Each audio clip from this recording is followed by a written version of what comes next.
Imagine stepping back in time, not just to any period, but to the height of the Roman Empire, into a world of unimaginable luxury and breathtaking beauty.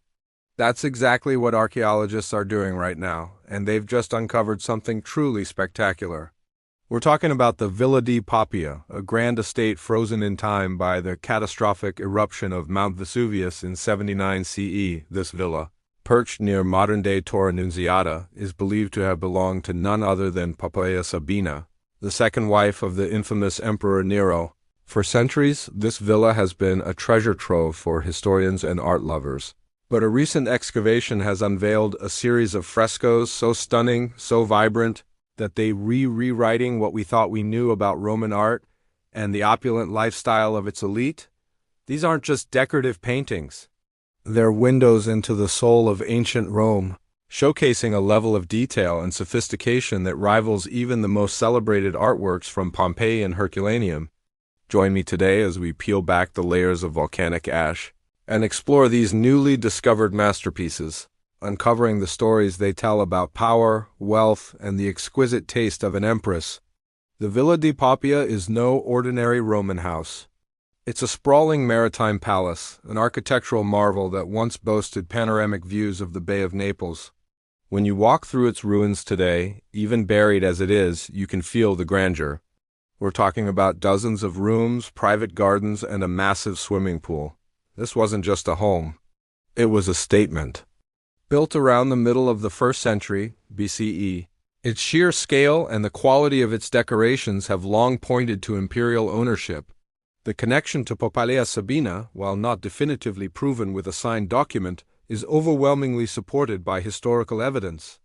Poppaea was known for her beauty, her ambition, and her immense wealth. A villa of this magnitude was exactly the kind of status symbol a woman in her position would possess. The eruption of Vesuvius in 79 CE was a tragedy of epic proportions, but it also created an unparalleled time capsule. The thick layers of ash and pumice that rained down on the Bay of Naples preserved buildings, objects, and even art in a state that would have been impossible otherwise. The Villa di Poppea was one of these buried treasures. While parts of it were explored in the 18th and 19th centuries, much of it remained untouched, a sleeping giant waiting for modern archaeology to awaken it. The current excavations, led by a team of international experts, have focused on a previously unexplored wing of the villa. And what they've found there is nothing short of breathtaking. The new frescoes were discovered in a series of rooms that might have served as private entertainment spaces or intimate living quarters. Unlike the more public areas of the villa, which feature grand, architectural-style paintings, these new works are something different. They are more delicate, more personal, and bursting with life. Let's dive into what makes these frescoes so special. We're seeing incredibly detailed still-life paintings known as zinnia in the ancient world. These paintings depict bowls of fruit so realistic you feel you could reach out and grab a fig or a pomegranate. The artists used light and shadow with such skill that the fruits appear three-dimensional, glistening as if freshly picked. You can see the delicate fuzz on a peach, the subtle blush on an apple. This was the ancient Roman equivalent of a humble brag, a way of showing off the host's generosity and the exotic produce they could afford. But it's not just fruit. The frescoes also feature intricate floral garlands, delicate birds perched on branches, and theatrical masks. One particularly stunning panel depicts a wicker basket overflowing with grapes, figs, and pomegranates. The level of detail is microscopic. The artist even painted the subtle imperfections on the fruit, the way the light reflects off the taut skin of a grape. This isn't just decoration. It's a celebration of nature's bounty and the good life. One of the most exciting discoveries is a large fresco that seems to depict a garden scene, creating what archaeologists call paradise painting. This style, known as the Third Pompeian style, was popular in the early 1st century CE. It aimed to dissolve the walls of a room and transport the viewer into an idealized landscape. Imagine dining in a room where the walls are painted to look like a lush, sun-drenched garden filled with exotic birds and blooming flowers. It would have been a completely immersive experience, a way to bring the beauty of the outdoors inside, regardless of the season. These paintings are masterpieces of illusion. The artists used sophisticated techniques of perspective and foreshortening to create a sense of depth. Birds seem to fly right out of the wall, and fountains appear to gurgle with real water.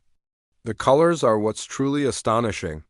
After nearly 2,000 years buried underground, they are still incredibly vibrant. We see rich Pompeian reds, deep ochres, brilliant yellows, and rare, expensive blues and greens. The pigments themselves tell a story of wealth and extensive trade networks, as many of these colors were derived from minerals imported from distant parts of the empire, like Egypt and Afghanistan. So who were the artists behind these incredible works? They were likely highly skilled artisans, part of a workshop that specialized in luxury decorations. While they remain anonymous, their skill is undeniable. They were masters of their craft, able to work quickly and confidently in the tricky medium of true fresco, where paint is applied to wet plaster. This technique required them to complete a section before the plaster dried, locking the pigments into the wall for eternity. The lack of hesitation in their brushstrokes, visible even today, speaks to their immense talent and experience. These discoveries are significant for several reasons. First, they expand our understanding of Roman painting. While we have many examples from Pompeii, the frescoes from Oplontis offer a unique glimpse into the very highest echelons of society. The quality here is arguably a step above what we see in even the wealthiest houses of Pompeii. This was imperial-level art, commissioned by someone with unlimited resources and the most refined taste. Second, they tell us more about Poppea Sabina herself. If this was indeed her villa, these artworks reflect her personal world. They suggest a woman who appreciated not just grandeur but also subtle beauty, nature, and the arts. It paints a more nuanced picture of her than the often one-dimensional, villainous portrayal we get from ancient historians like Tacitus, who had their own political agendas. Here, in the art she chose to surround herself with, we might be seeing a more intimate side of the empress. The conservation process for these frescoes is incredibly delicate. As soon as they are exposed to the air after millennia, they are vulnerable to deterioration. Teams of conservators work alongside the archaeologists, painstakingly cleaning the surfaces, consolidating the fragile plaster, and using modern techniques to protect the vibrant colors from fading. It's a race against time to preserve these irreplaceable fragments of the past. Each new discovery at the Villa di Poppea adds another piece to the puzzle of Roman life. These frescoes are more than just pretty pictures. They are cultural documents. They show us what the Roman elite valued, what they found beautiful, and how they used art to construct their identity and project their power. They are a tangible link to a world that is both distant and surprisingly familiar in its appreciation for beauty, luxury, and the comforts of home. The work at Oplontis is far from over. Large parts of the villa still remain buried, holding who knows what secrets beneath the volcanic soil.